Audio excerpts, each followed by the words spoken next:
Selamat tinggal, aku yang gampang kebawa emosi. Pernah nggak setelah marah atau tersinggung, baru beberapa jam kemudian kamu berpikir, harusnya tadi aku nggak ngomong begitu. Atau mungkin kamu pernah kehilangan teman, pasangan, atau kesempatan hanya karena bereaksi terlalu cepat. Yang menarik, masalahnya seringkali bukan karena emosinya terlalu besar, tetapi karena emosi itu langsung mengambil alih keputusan kita. Dalam psikologi, emosi sebenarnya bukan musuh.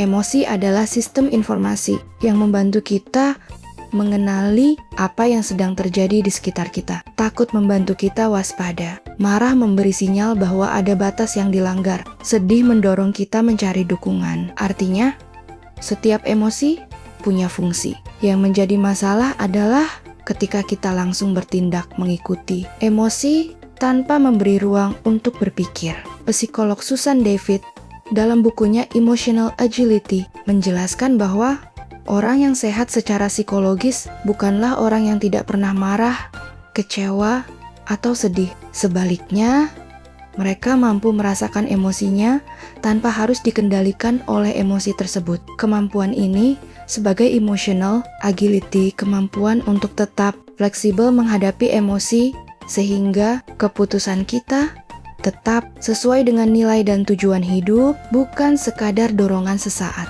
Hal yang sama juga dijelaskan oleh James Grout, salah satu peneliti paling berpengaruh dalam bidang emotion regulation. Menurut Grout, mengatur emosi bukan berarti menekan atau menghilangkannya. Yang lebih penting adalah bagaimana kita mengelola respons terhadap emosi tersebut, karena dua orang bisa mengalami kemarahan yang sama, tetapi menghasilkan tindakan yang sangat berbeda. Satu orang memilih membentak, yang lain memilih diam sejenak, berpikir, lalu berbicara dengan tenang. Bedanya bukan pada emosinya, tetapi pada cara merespons emosi itu. Menariknya lagi, ilmu saraf menjelaskan mengapa hal ini bisa terjadi. Dalam buku The Emotional Life of Your Brain, Richard J. Davidson menjelaskan bahwa ketika emosi muncul sangat kuat, bagian otak yang berhubungan dengan reaksi emosional, terutama amigdala, menjadi sangat aktif.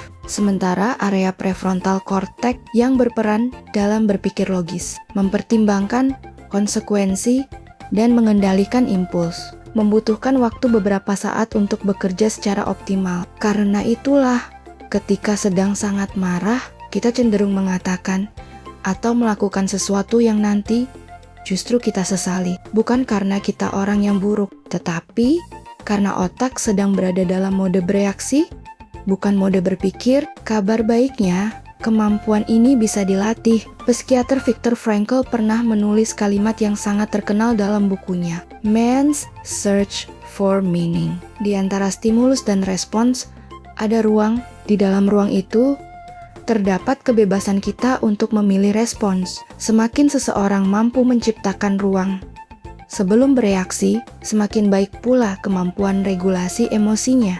Lalu, bagaimana cara melatihnya? Pertama, beri nama pada emosi yang sedang kamu rasakan. Alih-alih berkata, "Aku lagi kesal." Cobalah lebih spesifik. Kecewa, merasa tidak dihargai, merasa malu.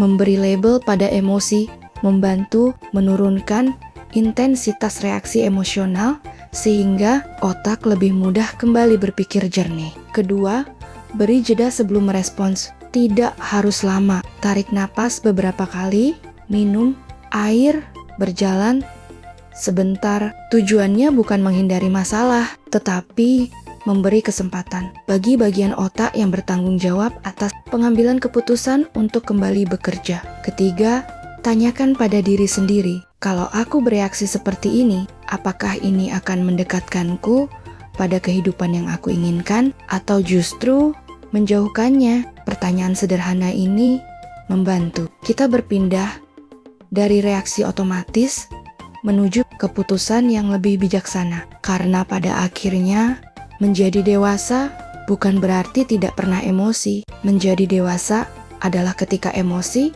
tidak lagi memegang kemudi kehidupan kita. Jadi mungkin hari ini kita bisa berkata, selamat tinggal, Aku yang gampang kebawa emosi, bukan karena aku tidak lagi punya perasaan, tetapi karena sekarang aku memilih untuk tidak lagi dikendalikan olehnya